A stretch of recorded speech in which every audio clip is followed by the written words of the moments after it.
Ever since you were a kid, you dreamed of exploring the world.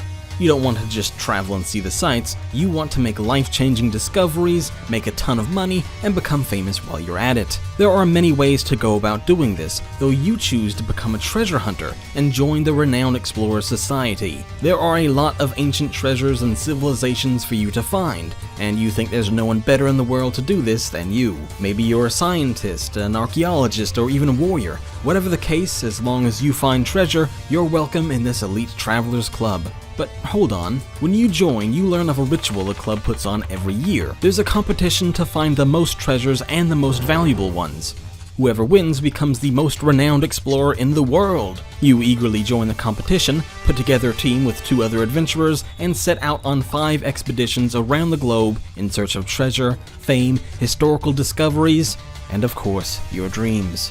There is one catch, however. The other teams at the Renowned Explorer Society aren't the only ones you have to worry about. In each expedition you'll find incredible dangers, some of which the likes the world has never seen before. One moment you can be attacked by a pack of sheep who want to eat the patch of grass you're camping on, the next you could be fighting an ancient god of war over 1,000-year-old trinkets. It's not enough to be well learned, you need to be prepared for battle. Equally, it's not enough to be prepared for combat, as you can talk your way out of any situation, or even bully your way out with nasty language. And watch out, because one wrong step could put an end to not only the expedition, but also your life. This is Renowned Explorers International Society, and this is from Indie with Love.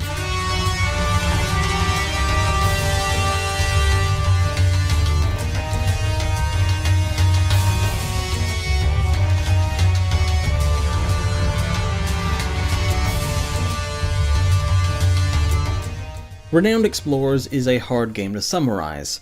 I don't know which of the neat little categories we in the gaming community have concocted this one best fits into. I suppose we would say roguelike, but I feel like that does the game a disservice, especially since there's a mode that more or less strips most of the roguelike elements away completely. It's probably best that I dedicate several long-winded paragraphs explaining what the first game is before launching into my tirade about roguelikes first, though. This is a game inspired by every adventure-related piece of media under the sun. There's some Indiana Jones, some Huckleberry Finn, Treasure Island, and I think if you stare hard enough, you might see Nathan Drake's smug face and Nicolas Cage, fresh off the set of the 20th National Treasure film, having a little tussle to see who can provide the more unlikable protagonist. Gameplay-wise, there are obvious shades of FTL, since that's the go-to roguelike everybody has to reference.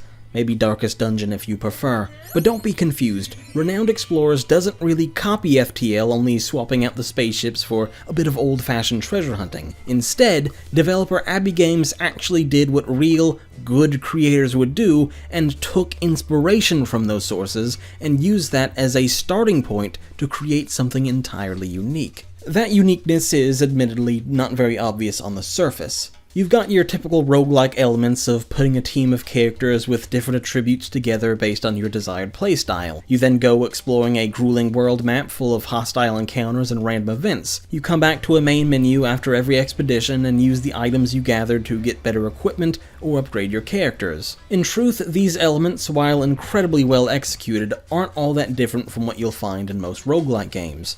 However, there are a few key differences that sets Renowned Explorers apart. To illustrate my point, let's take a look at another similar looking game, released at almost the same time. That game is The Curious Expedition, developed by Machinin Mensch. I have no idea how to pronounce that. It and Renowned Explorers are both roguelikes about hunting treasure from ancient civilizations. They both involve moving around a world map in which you occasionally get drawn into battles or deal with any number of random events, and they're both about being in a competition with other explorers. The Curious Expedition came out in May 2015, and it was in early access before that.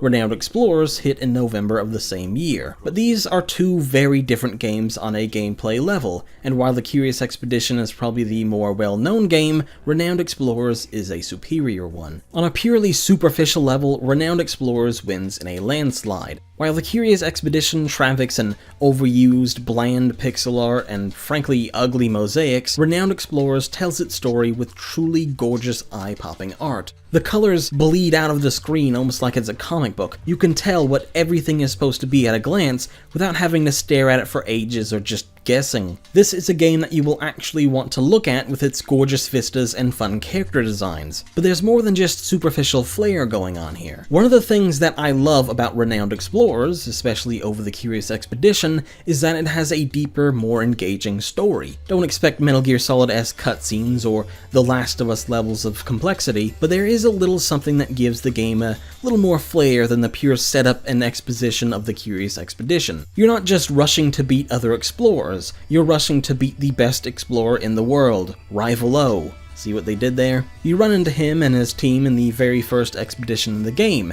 and again at several other points.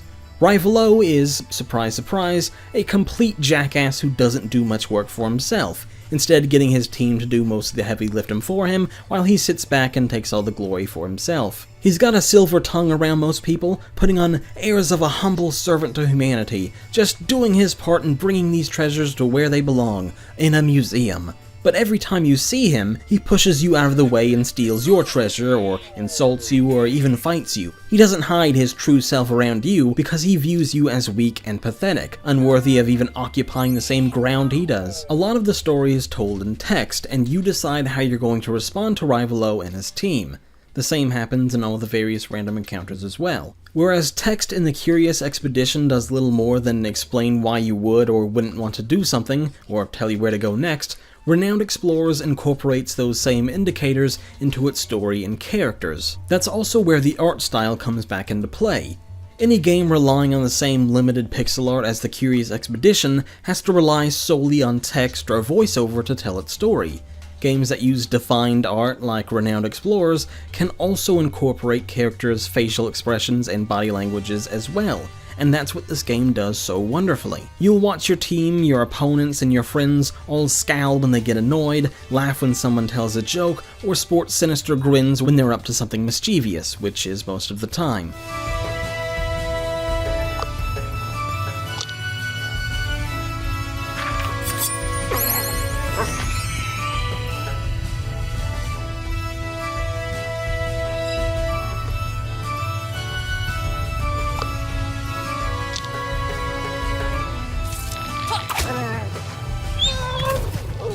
This game doesn't prescribe to the same beliefs as other roguelikes that it has to be super difficult and grim all the time and everybody's going to die and we're not going to tell you why you should care, just look at these numbers instead. Renowned Explorers wants you to have as much fun playing it as its characters are having dicking about. It does a great job of mixing humor and serious situations so the humor never gets cringeworthy or ruins the serious moments, and those serious moments never get so heavy-handed that you feel like you're watching a DC movie. It's not exactly Guardians of the Galaxy, but it does so much more with story and humor than any other game in the roguelike genre, and it's all the better for it. In fact, I'd say the writing is more snarky and cheeky than it is sarcastic, which is a welcome relief all its own. Which segues perfectly into the next big innovation, the battle system. For better or worse, usually better, Renowned Explorers has one of the most elaborate and complicated battle mechanics I've ever seen in a video game. I don't even know where to begin describing it, really. You're on the world map, exploring a location, moving around one area at a time. You can choose wherever you want to go, but you're limited by how many supplies you have. If you only have 8 supplies, you can only move 8 times before you run out.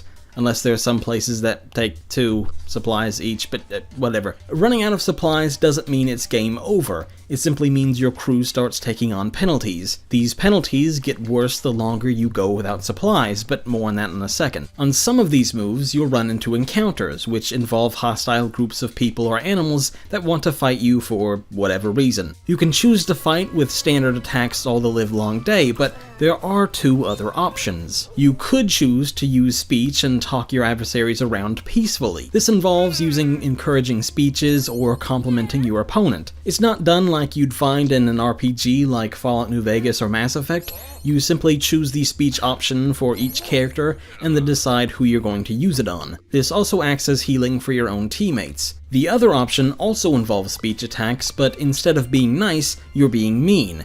You insult your enemies, tell them scary stories, or try to intimidate them. You notice this is where some of the humor of the game comes back into play. Your opponents can do all 3 of these things too, and will change up their tactics based on what approach you use. You want to constantly change up your own tactics because of the status effects that each of these 3 options grant, And this is where things get complicated. Say you want to go into a battle being nice, and you use your encouraging speech option on an enemy. This will indeed encourage your enemy, which will weaken their resolve, but will make their physical attack stronger. Or an enemy might say something mean to you, which would weaken that character's resolve and physical attacks, but make your other teammates' positive speech attacks more powerful. And if you run out of supplies, you've got severe debuffs like losing 20 points of speech defense or 10 points of attack damage to deal with. In the first few levels, you can get by with using only one of these three options, but later in the game, you want to mix things up and use these exploits and attacks to give yourself an advantage. But the thing is, you'll also want to finish certain battles by using one of the options more than the other two, because if you do that, you'll get more reward out of it. And keep in mind there are RPG elements, so you can choose to upgrade certain characters' positive speech attack, their negative speech defense, their physical attack strength, and on and on and on. And that's on top of the unique bonuses that every character in the game already gets, and will increase as the game goes on. On top of that, if one of your team members falls in battle, it's not immediately game over, and they're not dead forever. Yeah, you see how this can be confusing? You're given a certain number of resolve in each expedition, represented by points. You can revive fallen teammates, but once they fall, you lose resolve. Once your resolve hits 0, it doesn't matter if you still have 1 or 2 people in your team up, it's instantly game over. You only get 1 action per turn, not including movement, but if you do an action with a character before moving, you can't move that character that turn. So you have to juggle wanting to finish a battle using a certain type of attack the most, using other attacks to maximize damage, take note of what kind of attacks the enemies are using to best counter that, keep your characters close to each other so they can revive one another, while also acknowledging that sometimes it's best not to revive people so you don't waste their action, but also not letting your characters get too close to each other because then enemies can then use their powerful area of effect attacks, as well as how much resolve you have, what kind of attack and defense buffs and debuffs certain characters have, what penalties characters have if you run out of supplies, and how far away you are from completing that expedition. Compare that to the Curious Expedition, in which you roll some die for a bit and are completely at the mercy of whatever you get. There's certainly an elegance to simplicity, but the Curious Expedition drives too far down Simplicity Street and ends up in watch the computer do everything for you Avenue. Or is it Lane? Possibly Boulevard, I don't know. Renowned Explorer's battle system is the quintessential case of easy to pick up, hard to master that roguelikes should be relying on, not a system of RNGs that you feel like you have no control over. Because of that, the game doesn't leave you utterly baffled every 5 seconds wondering why you died. You have a great degree of freedom and control over what's going on, and while it's a lot to stay on top of, that's exactly why it feels so rewarding. Whenever you win, you feel like it's because of skill, not because you gritted your teeth and got lucky during some literal dice rolls. That being said, this is still a roguelike, and there are some random elements that don't always feel fair. They just don't feel like they are. Renowned Explorers is at its best when you're playing on normal difficulty, dealing with the easiest expeditions, and playing on Discover Mode. Discover Mode is the one in which you can restart from the last checkpoint if you die in combat. In Adventure Mode, if you die, you die. Game over, thank you for playing, start again from scratch. It's totally okay to do this as well. For one, there doesn't seem to be much of a penalty for playing on baby mode because even on normal difficulty I was able to come in 3rd place after I started doing the easiest expeditions, which supposedly give you fewer rewards. But more importantly, the game is just more fun that way. You get to take it slow and enjoy the story and the art without getting frustrated at constantly being surrounded by hundreds of enemies and fumbling every 5 seconds for no reason when you have an 80% chance to hit and the best gear in the game. Sorry. See, that's the problem most roguelikes have. It's not about just being fair, it has to feel fair. And on the harder difficulties, the harder levels, and on Adventure Mode, that's not the case in Renowned Explorers because you're constantly coming up against scenarios where, because of the way you spec your team and your characters, you literally won't be able to win some battles. I had one battle on one of the harder expeditions in the game where I was wiped out after just 2 turns. I still had plenty of resolve, but I was getting killed before I could even revive my teammates. If I had to express my thoughts on Renowned Explorers in one word, I wouldn't be able to. There is absolutely a great game here, and if you enjoy roguelikes, you're probably going to love this one as it's one of the best out there. If you're like me though, and can't stand them, well, you're still going to get a lot of enjoyment out of it because of the story, the art, the combat, and the fact that, for the most part, it doesn't feel all that random and you can turn permadeath off. But I can't help but feel that if they just got rid of the randomness entirely, the opponents that can just wreck you because you didn't spec your characters in the one exact way needed to get past a certain encounter, then Renowned Explorers could have possibly been one of my favorite games of all time. And that's why, despite why I love this game and why I still think it's great, there's also an element of disappointment there. But don't let that put you off. This is absolutely one worth checking out, and, in my humble opinion, far superior to the Curious Expedition.